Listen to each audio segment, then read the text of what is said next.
de tanto ver un rostro clásico, conocido desde que somos niños, pues en realidad ya dejamos de verlo. Es decir, ya no nos preguntamos qué pasa en ese rostro, ni lo estudiamos en detalle. Por ejemplo, ¿qué es lo que está pensando Adán? ¿A quién está mirando? ¿No? Si te quedas hasta el final, hagamos un dibujo nuevo en donde lo vamos a ver pero de frente. Hola, ¿cómo están amigos? Soy Gustavo González. Muy animado, entonces voy a seguir este estudio del rostro de Adán por Miguel Ángel.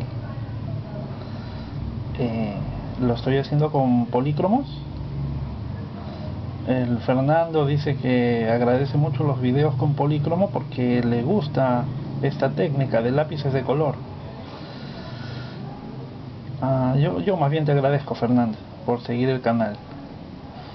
El canal lo hacemos entre todos, ¿no? No solamente soy yo, lo hacemos entre todos.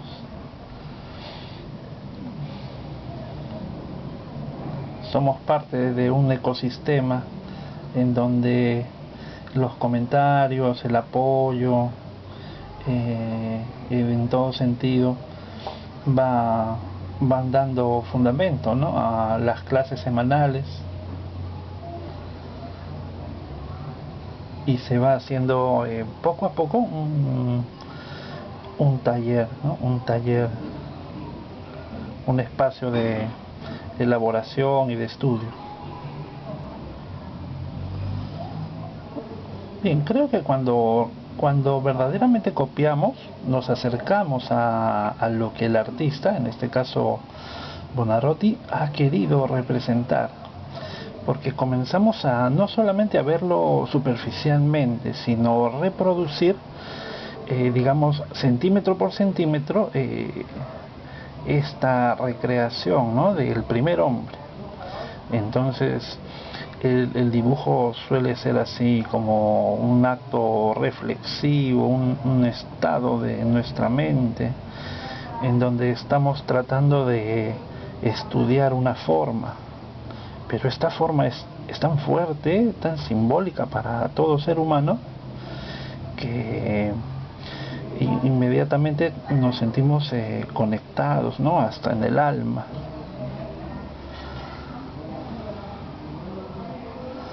Para ir haciendo sus trabajos, pues Miguel Ángel se metió mucho. Bueno, él tenía una educación privilegiada en realidad, ¿no? También, a la manera de Leonardo, consideraba que dentro de la ejecución de una obra debía existir una profundidad, una intelectualidad, ¿no? Muchos artistas no solo van hacia la superficialidad, o sea, la imagen por la imagen, como dicen, ¿no? O sea, que se vea atractivo, que se vea bonito, sino más bien van hacia la profundidad, la densidad del mensaje. Cuando pintamos debemos considerar, claro, los contornos, el relieve, y luego, en cuanto al color mismo, debemos ser muy observadores en las sensaciones de temperatura. En cuanto a ello, lo que yo he podido observar en la cantidad de amigos, compañeros de estudio, alumnos, es que la observación de la temperatura debería ser algo que llega a ti por la experiencia propia y no porque un profesor te lo mencione. Bien, entonces lo mejor sería siempre, ¿no?, a los alumnos yo les invito a que coloquen objetos sencillos. Podría ser, como les decía, una papa, ¿no? Una papa, una verdura, una manzana verde, qué sé yo, y tratar de ver esas diferencias entre zonas de colores más calientes y zonas de colores más frías, y analizar qué es lo que ocurre en cada caso, en cada imagen, ¿no? si aprovecha el alumno un día en que el sol está fuerte, puede observar esa diferencia entre los colores que van hacia el amarillo, el rojo, el naranja, en cualquier objeto, y como en las sombras pues se ven como más fríos, más grises, ya pierden esa cualidad cromática de la temperatura caliente en las sombras, ¿no?, de un día de sol, y va guardando en su memoria progresivamente esas características finas del color. De manera que en este caso, como les decía, Miguel Ángel ha imitado el color de la luz y la dirección de la luz incluso, ¿no?, sospecho, del recinto de la Sixtina, de esta capilla, ¿no?, que no es tan enorme, es una capilla. En sí es grande, pero no es como una basílica o una catedral, digamos, ¿no?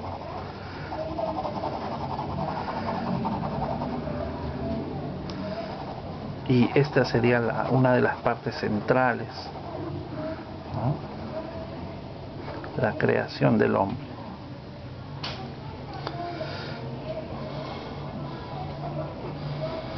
De manera que las sombras son cálidas, ¿no? A eso quería llegar.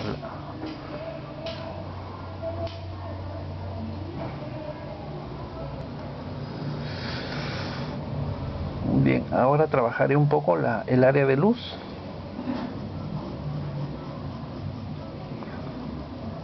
Con trazo más pegado, más fino.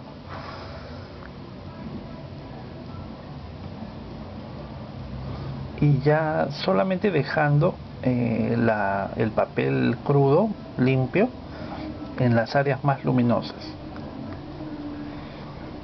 Es aquí donde podemos hacer un cierto recorrido con el trazo, es decir, eso que llaman la dirección del trazo, o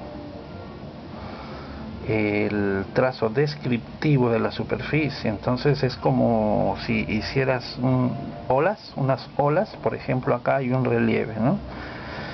Esta parte del cigomático levanta y hace un plano con la piel bastante circular, luminoso, ¿no? Observen un rato aquí. Acá me refiero, ¿no?, este relieve que hace. Entonces hay medio tono de este lado y hay medio tono de este lado, y va hacia la sombra, ¿no? La luz le pega así a 45 grados desde arriba por la izquierda, como si fuera una esfera.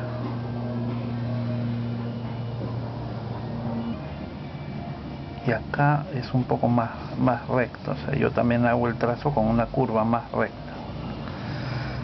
Y aquí ya remata hacia el maxilar por el macetero, un poquito más oscuro, ¿no? Acomodo entonces ahí el ritmo de los trazos en diferentes direcciones. Hay bastantes videos en el canal en donde hablo acerca del el poder del trazo. El poder del trazo viene a ser un mini curso también de arte figura, en donde vamos estudiando cómo utilizar, ¿no?, cuál es el fundamento teórico para hacer dibujos con trazos. Bien, porque notamos que hay una diferencia bastante grande entre el tipo de trazo que utilizaban los antiguos, los más clásicos, y el que usamos a veces nosotros, que es más frotado, ¿no?, frotado, llenado, limpio. Y el mismo trazo, la dirección, hace que puedas concentrarte en la superficie, la dirección de la superficie, en la malla, ¿no? Vas trabajando como si fueras, como si estuvieras peinándolo. Ahora, cuando el trazo se va cruzando, en esta técnica de trazos cruzados, ya se expresa tanto la superficie como la sombra. es algo mágico, hermoso. Es decir, aquí yo puedo ir cruzando un poco la sensación de trazos hasta conseguir una piel como si fuera un tejido, ¿no? Es decir, hay trazos como hebras que van hacia un sentido y ahora las necesito finas para el otro lado, así, un tejido. Acá también se escucha una marinera, creo, ahí al fondo.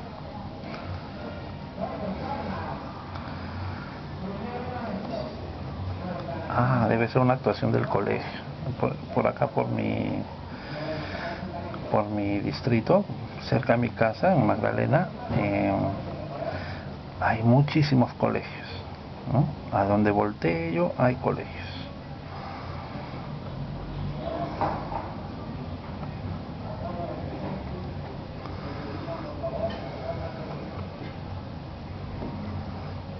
Bien, voy llegando entonces a esas zonas de medio tono. Regreso al pardo para darle más afirmación a estos tonos de acá. Tiene que verse como un modelado hacia este lado, hacia el cigomático, ¿no? La mejilla alta. Aquí en la mejilla alta es más elevado, ¿no? Pero miren, entonces con los trazos voy haciendo como curvas en el sentido de la superficie. A veces vemos los tonos como algo simplemente vacío, ¿no? Un poco frío. Pero con Miguel Ángel no puedes hacer eso. Tienes que comprometerte a la superficie, al volumen, al trazo. ¿Ya? Con Miguel Ángel es así. Entonces, por ejemplo, acá hay un plano, este músculo, el triangular y el cuadrado, que están como mezclados aquí, bajan, son los músculos depresores, abren la boca o hacen el gesto, ¿no?, de tristeza, que jalan un poco aquí la comisura de los labios, la tiran hacia abajo. Entonces hay unas líneas que vienen así, en este sentido hacia abajo, es lo que hace Miguel Ángel, y otras así.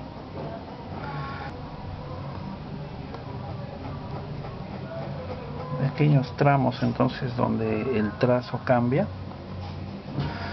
Por ejemplo, aquí este es el músculo muy notorio, ¿no?, el esternocleido mastoideo,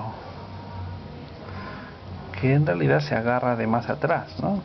Deja toda una luz acá, hace un volumen muy protuberante aquí en el cuello y baja hacia la sombra que está aquí más abajo, ¿no?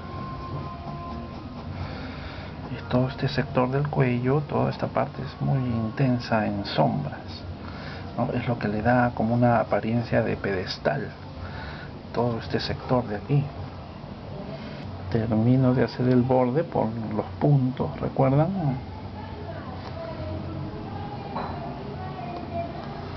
Marco fuerte las líneas para que resistan las sombras.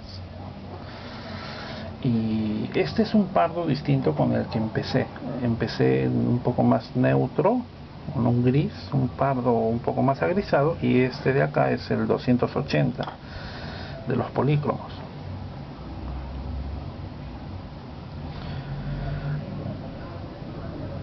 Bien, yo hablo de los polícromos porque verdaderamente son los colores que prefiero, ¿no? No, pero en sí yo no estoy auspiciado por Faber de ningún modo. Ahora, sí, el año pasado Faber nos convocó a varios dibujantes para un testeo de un producto, del cual hablé en otro video, en donde nos dieron a probar y para que podamos decir nuestras opiniones acerca del lápiz grafito mate. Bien, entonces toda esta zona va a ser oscura del mismo modo que avance las sombras acá. Bien, tengo que verificar que esta zona tenga como un juego interesante entre gris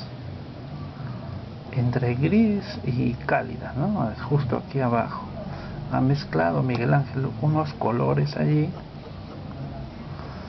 que parece que son un poco más neutros.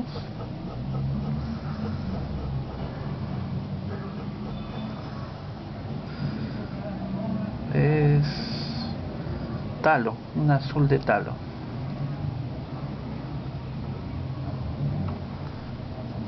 Se neutraliza un poco esa zona que en sí es cálida hasta ahora, ¿no?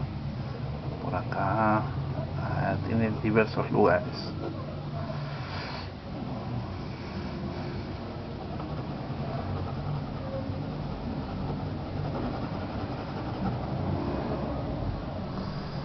¿No? Hay partes del rostro que sí son como más pegadas al hueso, por ejemplo aquí justo en la parte honda del lateral de la nariz, esta parte siempre resulta ser como más gris,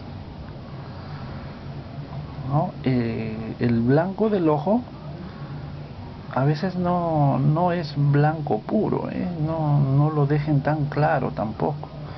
Observen de dónde viene la luz, hacia dónde va la sombra, entonces hay que darle también el tono adecuado. Miren, la comparación entre la luz de la piel es más encendida, la luz es más fuerte que el valor tonal de la esclerótica, del blanco del ojo. Bien, la ceja, ¿no? En el rostro de Adán no se ve maldad, no se ve malicia, ni astucia, ni nada, ¿no? Ahí Miguel Ángel ha hecho como un diseño, un análisis muy expresivo de cómo sería un ser humano sin la experiencia de ser humano, con los errores, ¿no? Por eso insisto que este es el primero, ¿no? En los títulos he estado poniendo, es el primer encajado, el primer sombreado, el primer pintado, ¿no? Siempre haciendo recordar que él fue el primero de nosotros. Ahora no crean que soy pues un fundamentalista religioso, ¿no? Yo creo en Adán, claro, pero como una figura literaria, simbólica de todos, digamos, la raza humana.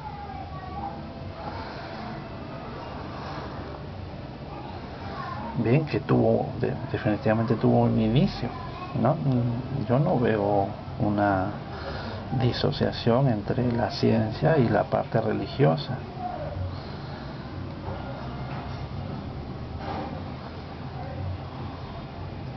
Bien, lo único que sí creo y considero que todo es parte de un plan divino.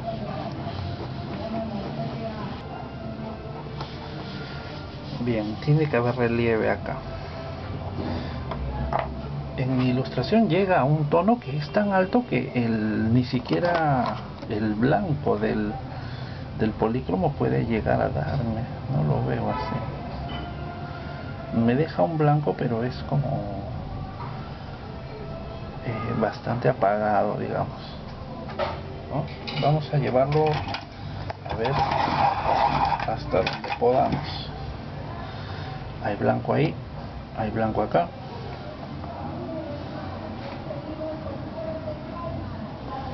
¿No? Pero el blanco, para que funcione muy bien, tendría que ser un tipo de cartulina que sea, creo yo, más oscura. Lo aclara y se vuelve un poco más crudo. Bien, yo pensaba ponerle tiza, ¿no? Porque yo he probado que poniéndole unos toques de tiza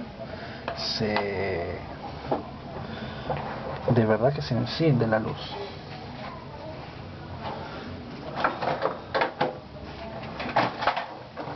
Acá tengo, voy a hacer la prueba, ¿no? Como para que comparen el tipo de luminosidades.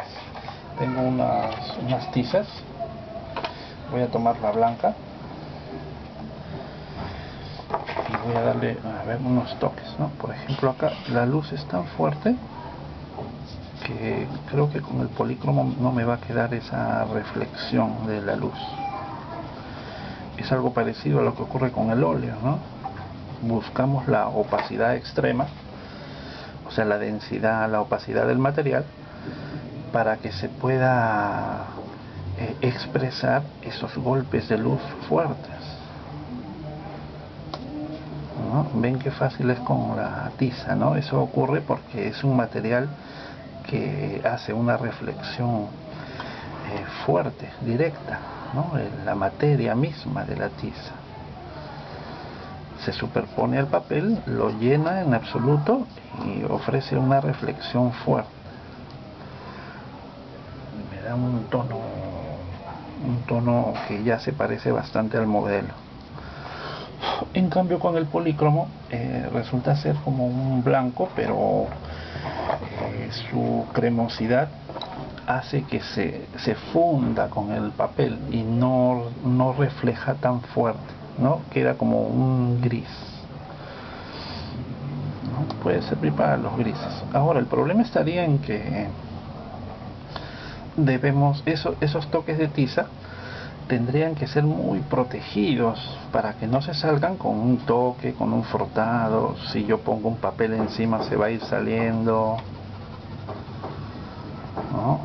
Entonces habría que tener un cuidado como el que tenemos con los trabajos del carboncillo o una sanguina. En esta época veo tanta técnica mixta que no sé cómo hacen los dibujantes, ¿no? Por ejemplo, avanzan un carboncillo y lo terminan con grafito. Ahora, el carboncillo sí tiene que fijarse, ¿no? Con una laca, con un barniz, en spray puede ser. Pero el grafito no. Entonces, ¿cómo es que deciden aplicar el barniz para la protección, ¿no? Bueno, ellos lo resolverán, ¿no? Ok, vamos a ver. Queda bonita la luz, ¿no? Una luz bien fuerte. Habría que avanzar algunos medios tonos más acá.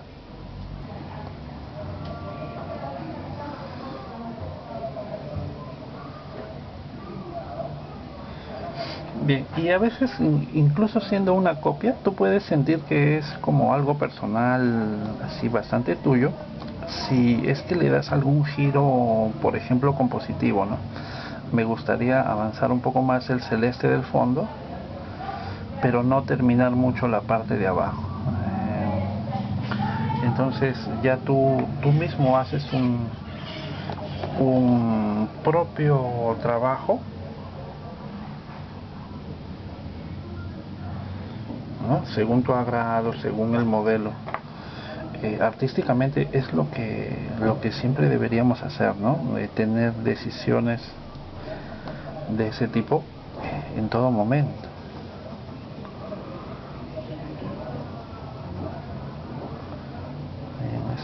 Aquí la manzana.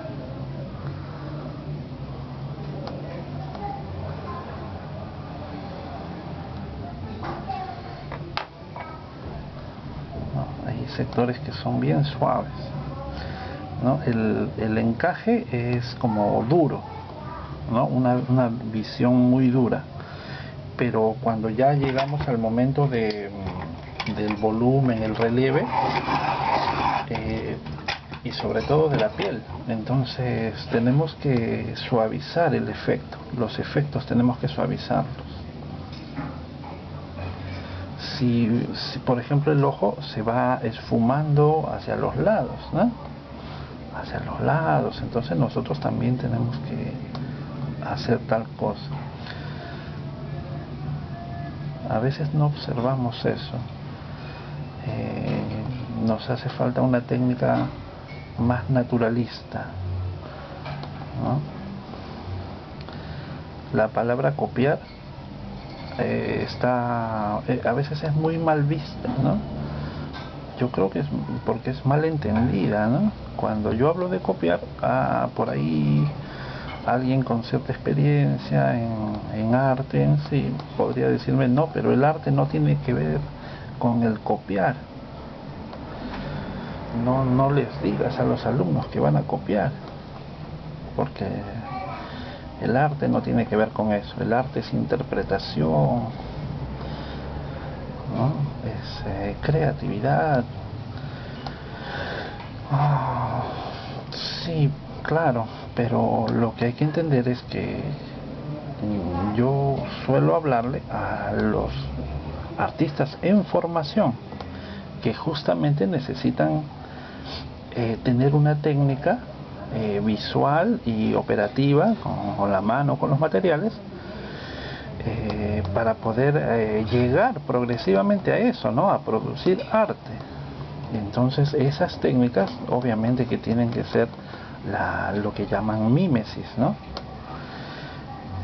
Saber observar bien. Por ejemplo, imagínate que seas un artista que se va a expresar con algunas telas, ¿no? Dentro de tus composiciones te encantan las telas y te imaginas pintando unas telas y más y demás. Pero no te sientas a observar cómo es una tela real, ¿no? No la copias. Entonces, ¿de dónde va a salir tu creatividad si no tienes experiencia haciendo aquello? ¿Ya? Entonces tienes que darte un tiempo para entrenar, para el entrenamiento, ¿no? Haciendo telas.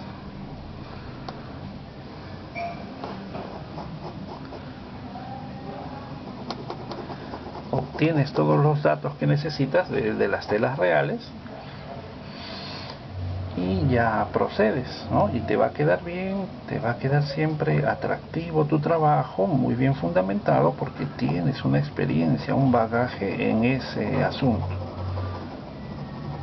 debido a que lo has estudiado, lo has analizado profundamente durante una época. Y así.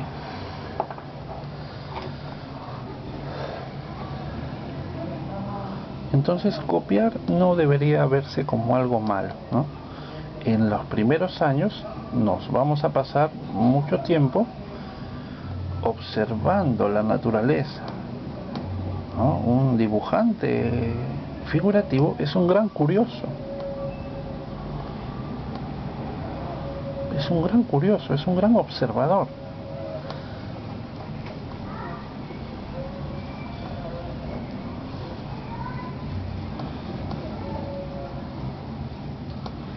Y tiene esta mirada.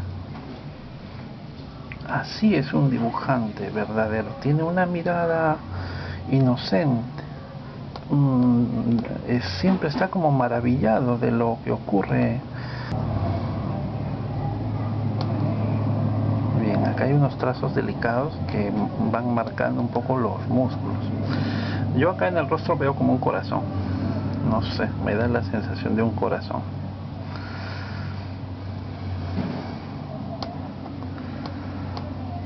¿Qué creen ustedes de esa teoría, ¿no? En que Miguel Ángel pone como mensajes ocultos en sus figuras, ¿no?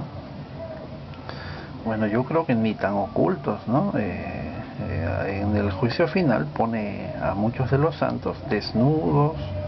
Él secretamente era crítico, ¿no? De la iglesia de ese entonces.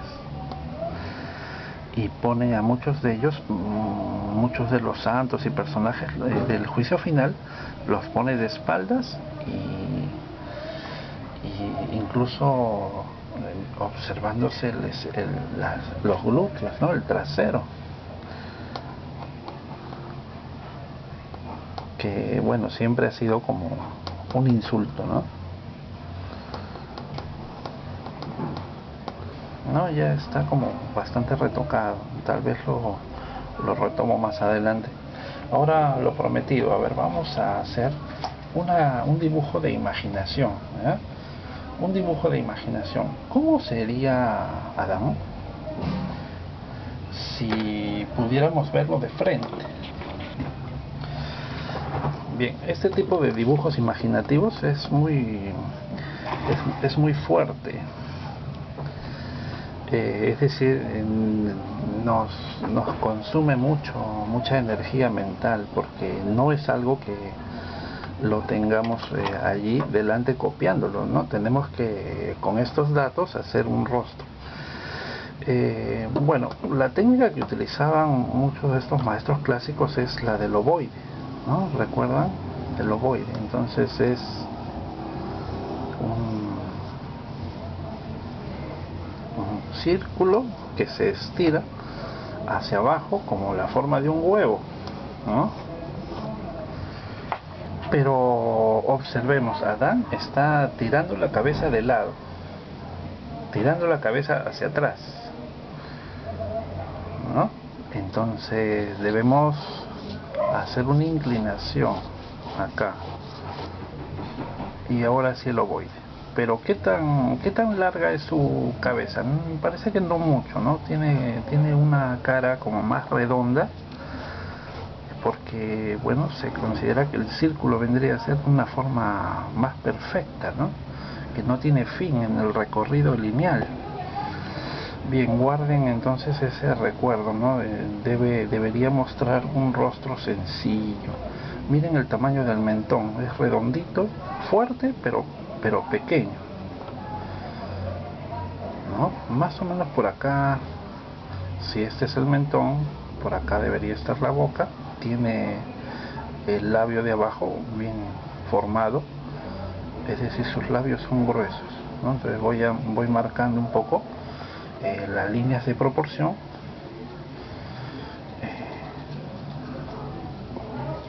Por aquí estaría el final de su nariz. Tiene una nariz finita, ¿ya? Finita,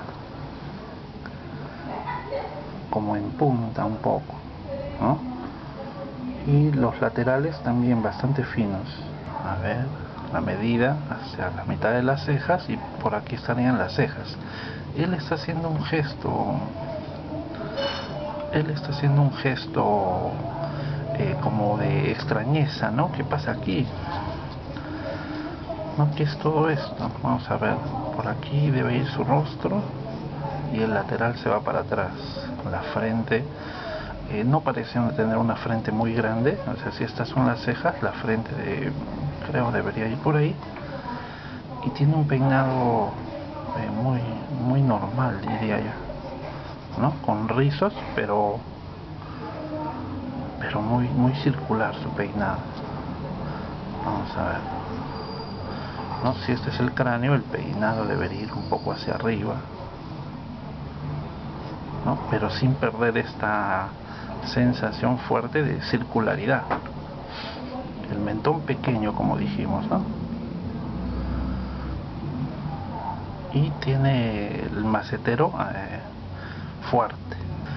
Yo hago un poco como decía Leonardo, ¿no? Primero das la cuenca de los ojos, entonces hago la cuenca de los ojos, el hueco por donde voy a poner el globo ocular, y luego el globo ocular adentro. Trato de guardar ahí la distancia con la aleta de la nariz. El eje debe subir por acá. Mucho ojo siempre con el eje que le corresponde a las orejas, ¿no? Cuando hacemos esta posición tan inclinada, hay partes que son difíciles porque las olvidamos, ¿no?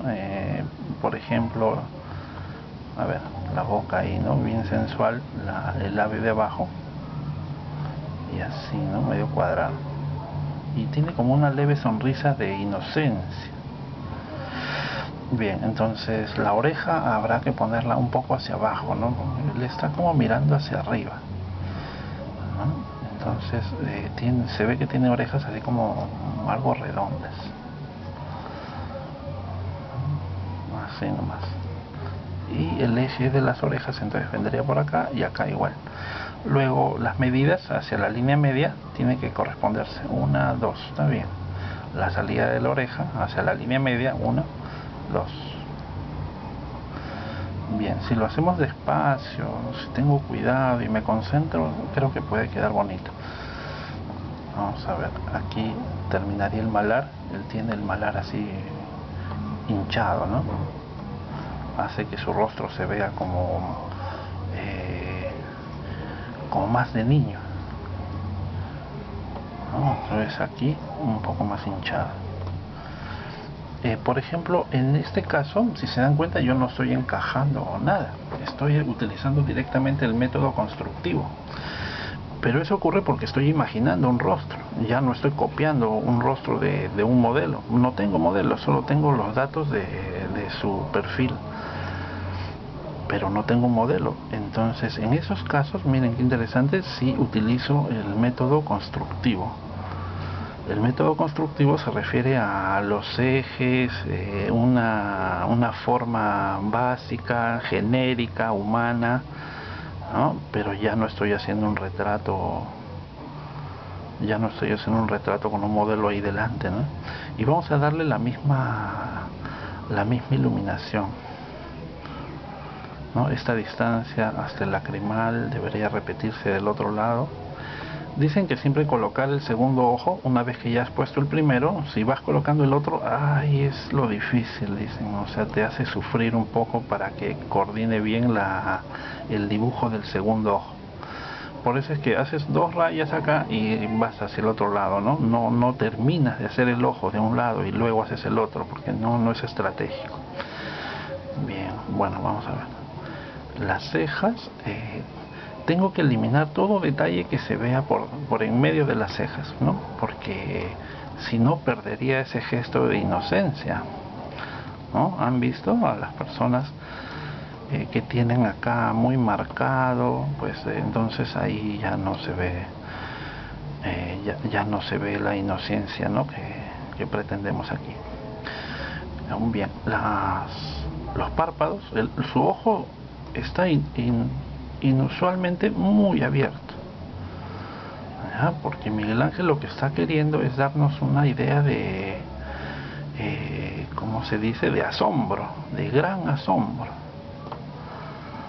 mucho asombro en este personaje, ¿no? Voy cada detalle. Acá, por ejemplo, su párpado, la sien, termina allí y sube su peinado así recto, ¿ya?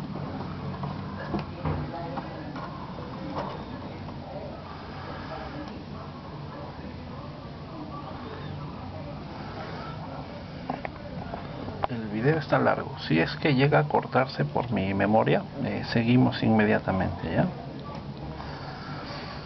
Porque a veces me hace eso mi Canon, agarra y cree que se ha quedado prendido la grabación y me la corta. Bien, entonces aquí el párpado de arriba casi no se ve, ¿no? Porque está la mirada hacia arriba.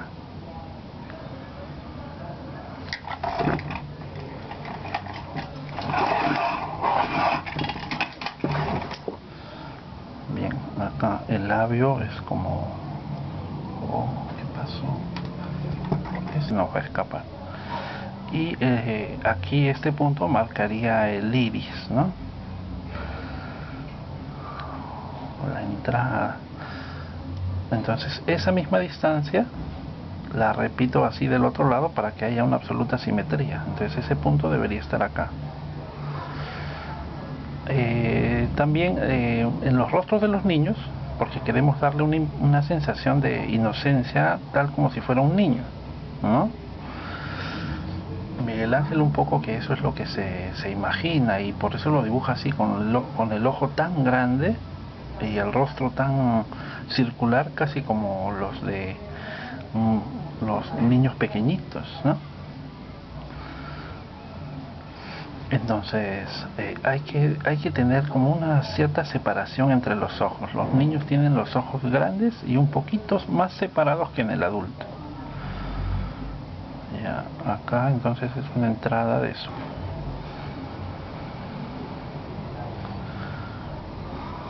Ahí ya cuando hago el detalle del ojo, ahora sí nos mira. Pero cuidado con quedar así hipnotizados, capturados ahí por su mirada, ¿no? Tratemos de trabajar el resto de cosas.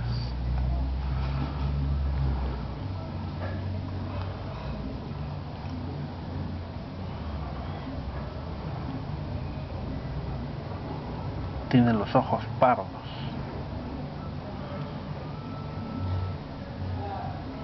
¿No? Todo el rostro está en sombra del lado derecho.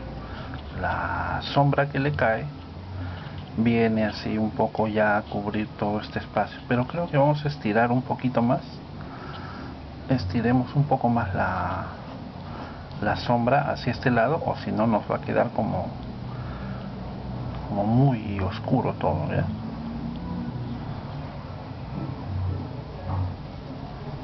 Entonces las sombras vendrían por acá. Vamos a tratar de llenar todo el espacio de sombra.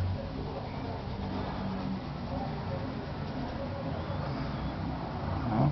Aquí debajo del labio tiene un área oscura.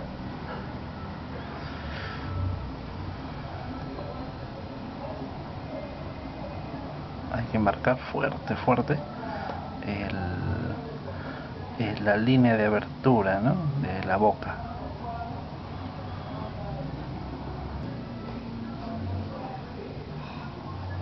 Y luego su cuello se apretaría un poco hacia este lado, así, ¿no?, porque él está torciendo el cuello para el lateral.